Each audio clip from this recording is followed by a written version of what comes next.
And then stainless steel.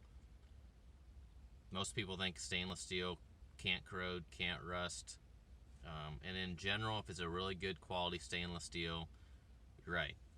If it doesn't have any iron in it, which you can test that by putting a magnet on it, and then if the magnet doesn't stick, there's no iron, or there's very low iron content, then your stainless steel should not rust. The problem is, and it seems like in the stainless steels that are readily available in the United States, and not the absolute highest purity and the highest price, are starting to have a little bit more iron content. They're not quite as good of quality, just because metals get recycled over time, and so there's the stainless steel is starting to be less pure. Like the easier to get stainless steel is starting to be a little less pure, so that can corrode, can rust, because basically instead of being stainless steel, now you're leaning more towards a steel, right? It still looks like stainless steel, kind of that bright silver white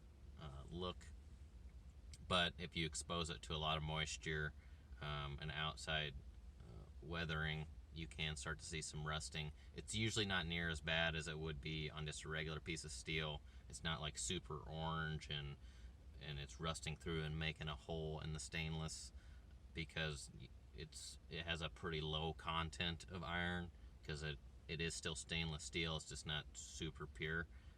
So it'll just have a little bit of rusting, but it's probably not going to be detrimental to the structure.